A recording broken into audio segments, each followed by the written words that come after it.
We're reading Rebbe Nachman's wisdom. We're on his wisdom, 49.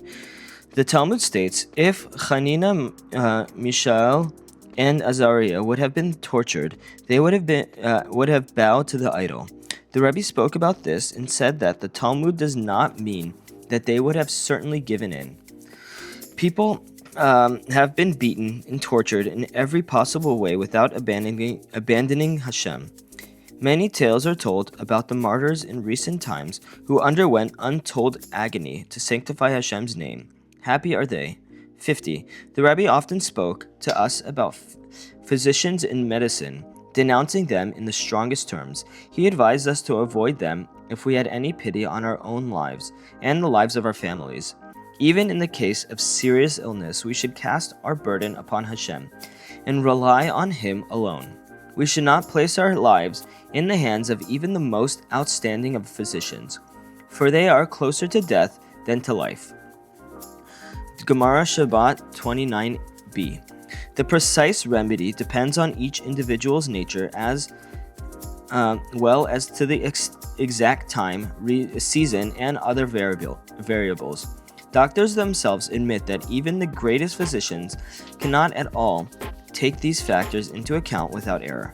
Therefore, they can very easily do irreparable damage.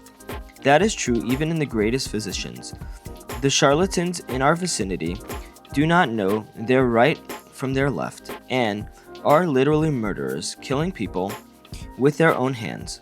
One should flee from them as a bow shot and not be putting his life on the line with them. It is a great danger even to depend on the greatest physicians, for one who falls into their hands distances himself from life. The Rebbe spoke at great length, but it is impossible to record everything that he said regarding this. He told us that while he was in Lemberg, home to many great physicians, one of the physicians told him to keep as far as possible from medicines and people in his profession.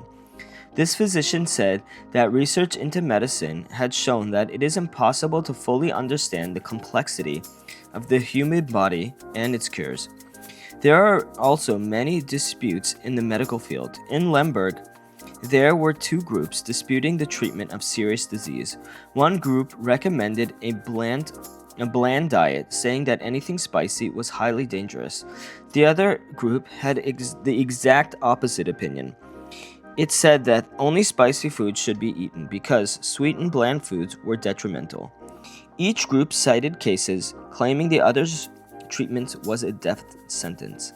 These were among the world's greatest experts, and even they could not determine the truth. Experimental evidence is useless, for sometimes it supports one opinion and sometimes the other. Since even physicians are not sure of the truth, they are not at all dependable. When a person's life is hanging by a hair's breadth, how can he place it in their hands? The slightest mistake can destroy one's life, as we have seen in many cases. The art of healing has many fine points, and these are concealed from physicians. Like the nature of the fetus in a pregnant stomach, the body has many details that the physicians cannot perceive. One who is ill or is caring for somebody who is ill, God forbid, shouldn't say, "On whom should I rely? Certainly I have to do something. I can't just abandon the patient and not try to save him." This is a foolish conclusion, since a doctor is far from life and closer to its opposite. In the end, one should still rely on Hashem, so as not to do so from the beginning. Why place the patient in the hands of doctors, most of whom are messengers of the angel of death? A person should imagine that he is in a forest or a wilderness. He should have no choice but to depend on Hashem. He should do the same when doctors are available. Physicians may use many hazardous treatments and still be totally ignorant of their effect. It is not surprising that they often do more damage than good. Why depend on a worldly cure when it is most likely to cause harm? The Rebbe often spoke with many great authorities and understood the art of healing very well. Still, he warned us to keep away from doctors. He once told us of a king who killed all physicians in his kingdom merely because of the great danger they caused.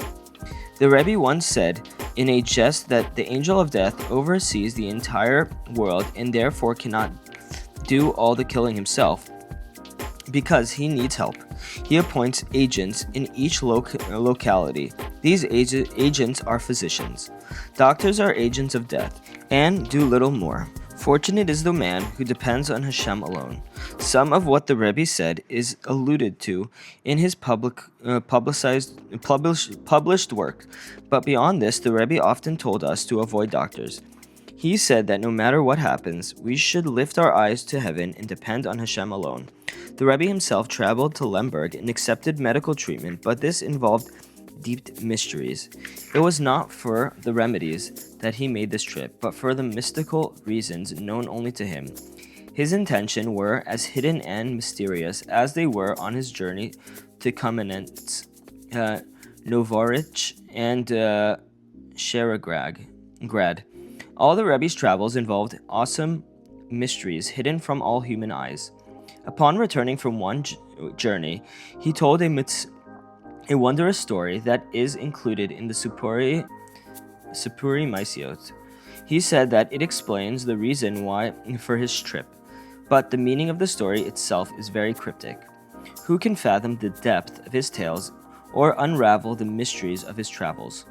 Everything the Rebbe did involved impalpable secrets. The same is true of his journey to Lemberg. Once he was there, he was compelled from on high to accept medicines, for reasons known only to him. But when the Rebbe returned from Lemberg, he spoke all the more strongly against medical practice. He strongly cautioned us to avoid doctors, devoting many lessons to this. He may have spoken about this earlier, but after Lemberg, he stressed it all the more.